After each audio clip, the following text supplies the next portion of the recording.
Welcome to Office Hours. We're bypassing the generic advice and going straight to the source, interviewing titans of academia and the industry to bridge the gap between financial theory and ruthless execution. Today we have with us Dr. Niraj Satnalika, who is a PhD in finance from IIT Bombay and has navigated the elite corridors of Goldman Sachs and CRISIL, but more importantly, has spent time in the trenches building EduFund, a fintech startup he scaled from the ground up, raising over $6 million and forging partnerships with 15 plus financial institutions, major financial institutions. I've spent the last year in professors' classroom, first learning about billion-dollar bridges and how they are funded, and now learning about how fintech is rewriting the rules of the game. Today we're in Office Hours, and we will be diving deep into how the rules of investment research are being rewritten and how disruptive financial products are created from zero, and what human-centered strategy looks like in a purely algorithmic world. Thank you so much for doing this, Professor. Thank you. My first question is, you've conducted high-level research at Goldman Sachs and then pivoted into building EduFund. So in 2026, many students are seeing fintech as a very fancy UI. Your experience leading strategic operations and raising funds, how do you decide which part of the financial stack is actually discreditable? Interesting question. I think the way I look at it is I was recently reviewing, the fintech assignments, and one of the students actually wrote a very interesting comment there, and that actually led me to think UI is replaceable in 6 months. Okay. Whereas data and partnerships would take around 3 to 5 years. Okay. And that's exactly where the operational part plays a more important role in the success of a business than UI. Okay. UI looks fantastic. It can be copied. It can be replaced. And eventually, if you look at most of the apps which we use, they have changed their UI UX multiple times in the last 3 years. You would not do that when you forge partnerships for long term. Okay. So the strategic part or the strategic benefit, or I would say the inflator aspect or the moat which we call as, comes from the data driven decisions and also the partnerships, because the entire decade is the decade of collaboration and not competition. Okay. So UI, I think, is short lived. It can be taken care of. Data and strategic partnerships is the moat.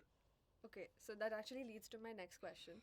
Is the innovation in the product itself or the operational rails and the partnerships that allow it to scale? I think I would always go by Rails because partnerships and scalability or the data driven decisions will help a business scale. So innovation is in the journey, and innovation, if you say, is on the UI, that's good to hook a customer. Yeah. Bringing back the customer is through partnership. Reaching for the last mile delivery. I mean, I would move away from a fintech. Think about a quick commerce. Yeah. Moving to the customer towards the end, connecting with the customers is the real game changer. That's how they come back to you again. And so retention, churning, all those things are the real mood. That's where my major focus should be in the business rather than the UI. So innovation at that level. In fact, that's why if you look at logistics, is still underpenetrated in a country like India, which is having a massive depth from the north to south and east to west. When you go, the entire demographic dividend changes. Right. And logistics is still a very interesting sector which is going to grow, because that is the last mile thing which is going to give the connectivity. So innovation is going to happen at that level. So Rails is always going to take a precedence over anything else. That's also why during this whole AI boom, a lot of people are saying that the sector that's going to perform the most in the next decade is going to be infrastructure and anything related to logistics. Right.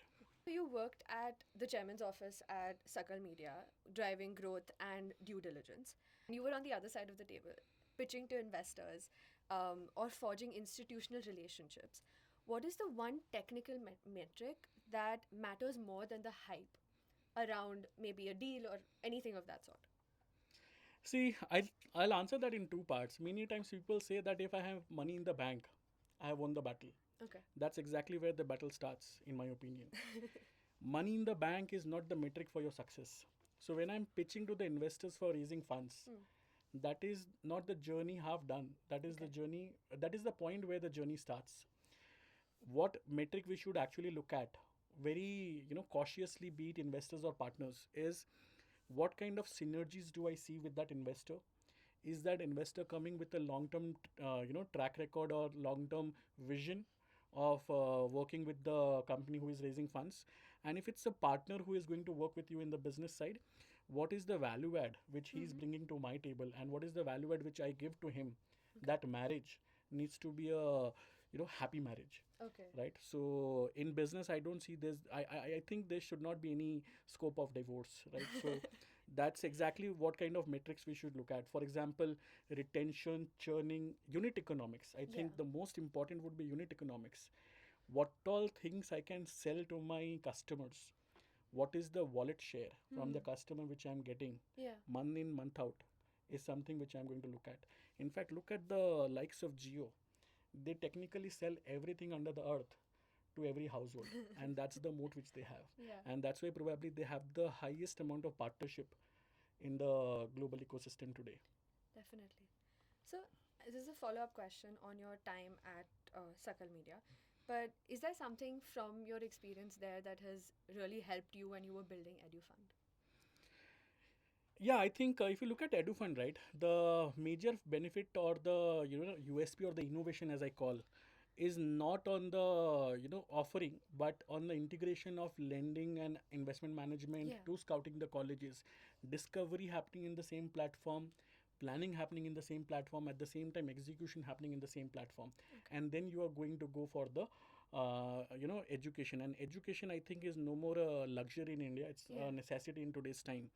So this entire understanding came because of my experience at Sakal Media, Yeah. where I was a part of the chairman's office and was working at the ground level, and have understood what is the real pain point of the retail investors. And that's actually gave me a good understanding of the persona whom we need to target. Okay. So, in this generation or this boom, AI boom, we see that everyone's romanticizing the disruption in fintech. So, in your honest opinion, is the next decade of wealth tech about empowering the individual investor? Or is it just building a more sophisticated architecture for the top 1% to stay at the top? Another very interesting question. The way I look at it is, I think AI is everywhere. It is going to be implicit. In fact, I've been seeing that in classrooms day in day out. Thanks to ChatGPT and the way it has changed the way assignments are supposed to be evaluated or even attempted at. When you talk about wealth tech, I think AI is going to definitely impact that sector itself Yeah. at a very massive level. The way it is going to impact is, it is going to give access to the retail investors. Accessibility is a problem which is going to be solved by AI Okay. for retail investors. Okay. But for the top 1%, it's the intelligence and data. Okay. That's where the difference will be. Hmm. So the alpha generation will happen at the top, accessibility will be at the bottom. Okay. So they're serving two very different aims, you can say. Yeah, because data-driven decisions and intelligence as a moat or maybe the strategic advantage Huh. is something which people at that level would look at more prominently, and that is where it aligns also. For Right. a retail investors, probably they don't understand what is the difference between savings and investing, and that's where accessibility and product discovery is the problem which AI is going to solve Right. at a mass level. Because there are two very interesting things: banking the unbanked and banking the underbanked. We did a case on that Yeah, in so class. that is basically what is going to be solved Yeah, with the the help of AI. Somalia case that Right. so in one of our assignments we had multiple cases that we could choose, and that was the one case I had chosen for my assignment. That was a fantastic case. So the AI is going to actually change that at a retail level. For a HNI or maybe a UHNI or the top 1%, I think it's more about intelligence and alpha. Yeah, and I think it's what you said. The accessibility is already there at the top, Yeah. so they're serving a very different purpose altogether. Correct. So you believe in blending research-driven insights with a human-centered strategy, and I've seen that in our classroom as well. As finance becomes purely algorithmic, where does the human still have an unfair advantage, and how do you kind of identify that? I was recently at an event where we were talking about the next decade, and that is more on the SaaS and the AI side. Okay. A very interesting thing which came out was, where does humans sit because of this entire AI boom? we have been hearing about the job layoffs and other things, almost every day. Yeah.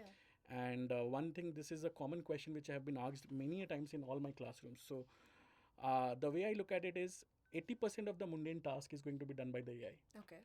20% of creative aspect or the decision making aspect is where the human touch point is still going to be there. Right. And that's where the difference lies, because I don't want a person to do something which doesn't make sense if technology can do that. So I'm going to use AI for all the data cleanup, validations, and other things, the heavy lifting. Decision making aspect, because understanding the consumer is something which AI will not be able to do to the highest degree of accuracy, and that's where decision making 20% comes. It's more like a Pareto principle, right? 80-20. 80% will be automated, 20% will be decision making, and that's where humans will still play an important role. In fintech, I think what to build versus how to build are two elements. So what to build is something going to come from the humans. How to build will be done by the AI. So that actually leads me to the next question, is that I have seen this because we are graduating batch, that a lot of us are seeing that a lot of big companies that had analyst jobs or like starting jobs are no longer there because of the reason you mentioned, that major mundane tasks are already being done with this. So how does someone who is starting out as a fresher kind of navigate this? Because I know it's a difficult question because we're also going through these phases, but if you have any thoughts on that. I think again this is a question which has been asked many a times, and I think I'm myself using Claude a lot, and I'm trust me, it's a fantastic and very powerful tool. Definitely. And it actually automates a lot of my work. So competition is real, it's implicit, and it has always been implicit. It's just getting the heat is coming up now. The way I look at it is, if you understand the business very well, from the ground level, right, not by sitting in the AC cabin. If you understand the business at the ground level, that is going to be the differentiating factor. How do you understand the business model? I strongly believe business models makes money, not UI. Right, the answer to the first question. So that's exactly how you will have to differentiate yourself from the common crowd. So if you understand the business model, if you understand that what is your value addition, valuation and value creation are two different things. Sides of the same coin. So value creation or the value addition which you are bringing to the table of the or the recruiter is something which will help you get the jobs. It's not that you will not get a job. It's just that you will have to approach this problem in a very different manner. You have to get creative. Yeah, absolutely. In fact, I strongly believe you should not, not that you should completely negate textbooks, but that's not going to help beyond a point. Because of how AI is, moving. I think that's something I've actually learned from your both the classes. We've had both classes very hands-on, very practical, rather than like we've learned theories, we've learned things that are happening on a textbook level. But I think you've always reiterated that you need to learn by doing. Yeah. So you've led cross-functional teams and mentored a dozen students, faculties, etc. And I want to ask you, what is the one executive skill that you think you can't learn at a desk in Goldman, but you absolutely need to survive as a fintech founder? That's a hard one. I would say, as a founder or as a person who want to build a business, as an entrepreneur also, or as a budding student doing an MBA or a BBA course, I think what you should look at is two things. Number one, you should be grounded in your approach. When you say that I'm agile, but you don't take feedback very positively, that's where the problem starts. That's one. Second is, when I say grounded, you need to be really connected to the customers. I was recently in Bombay interacting with an individual, and he mentioned that his entire business is run by 4 people, and he does $1 million business every year. And he connects to every single client himself, being the founder.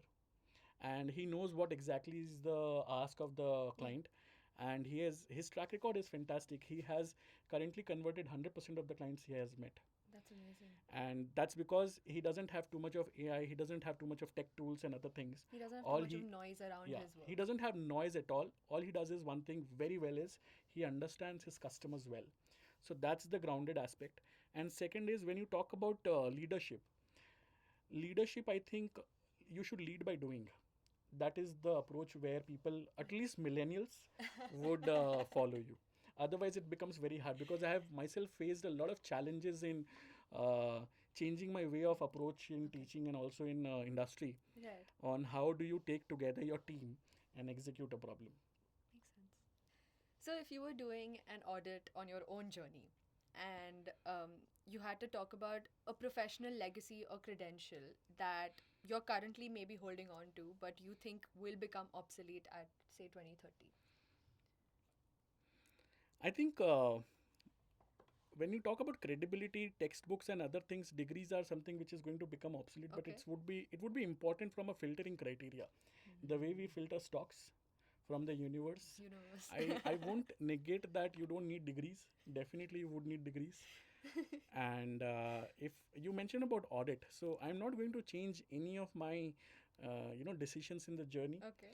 Probably I'll add couple of them, which are my still aspirations unfilled, like Okay. completing my CFA Okay. and also completing my CA second level and then finals. So degrees, I think, is something which adds to the accolades. Okay. It helps you in filtering. Hmm. Real moat comes from your practical understanding of things. Okay. So both has their equal importance, and that's why I say it's like importance of attendance versus exams in academics, right? That makes sense. So, but you just mentioned that you want to look at doing your CFA and so on. Can I ask you a follow-up question on that? Sure. Why now, after so many years of your experience, and you've really worked in multiple sectors, multiple aspects, and thrived. So why now? I think upskilling doesn't stop, should Okay. not stop at all. I am very passionate of studying till my last breath. Okay. So for me, CFA and CA. CA is a personal aspiration, Okay. and that's why I want to complete my IPCC and finals. Uh-huh. I don't know when, that's one. And CFA, again, I would want to complete that because it gives you a global acceptance in the industry more faster. Right. It's like what PhD does in academia, CFA does in CFA industry. doesn't in the industry. That's very fair. Yeah. What are some things that you learned the hard way during your career? Okay, so I'll talk more from the side of entrepreneur and Yes. from the startup side. Funding is not equal to success. Okay. Funding is where the journey starts. In fact, there's a proverb which says that with great power comes great responsibility. Yeah. With a lot of money, you have to ensure that the money is safeguarded. I mean, managing people's money is not easy. You are handling someone's aspiration, Correct. and that needs to be dealt with care.